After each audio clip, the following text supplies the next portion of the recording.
Georges Cuvier définit l'espèce comme une collection de tous les corps organisés, nés les uns des autres ou de parents communs, et de ceux qui leur ressemblent autant qu'ils se ressemblent entre eux. Charles Darwin: je considère le terme d'espèce comme arbitrairement donné par pure commodité à un ensemble d'individus se ressemblant beaucoup entre eux.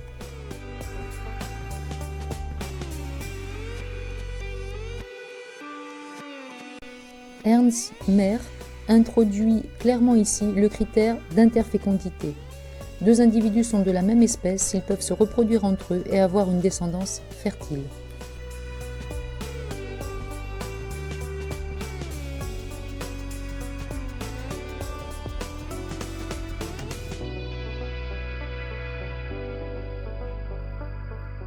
On peut donc définir l'espèce de deux points de vue, d'un point de vue typologique, d'un point de vue biologique.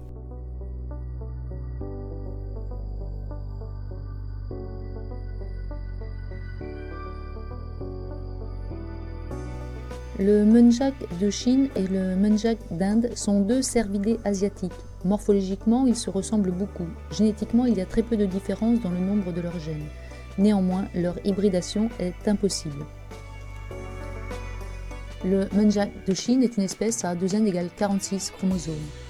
Celui de l'Inde est une espèce à 2n égale 6 plus 1 chromosome. Ce dernier possède en effet 3 chromosomes sexuels, dont 2 Y. L'absence de reproduction peut s'expliquer par un nombre différent de chromosomes entre les deux espèces, par exemple avec l'impossibilité d'apparier les chromosomes lors d'une division.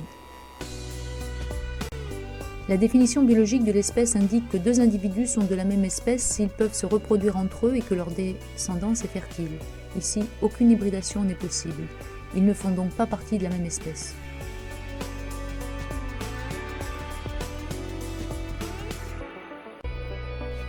Prenons le cas d'une population ancestrale, considérée comme étant l'espèce A. Les individus de cette population se reproduisent entre eux et ce phénomène se poursuit de génération en génération. Mais au sein de cette espèce, deux populations peuvent se retrouver isolées. Il y a alors un isolement reproducteur.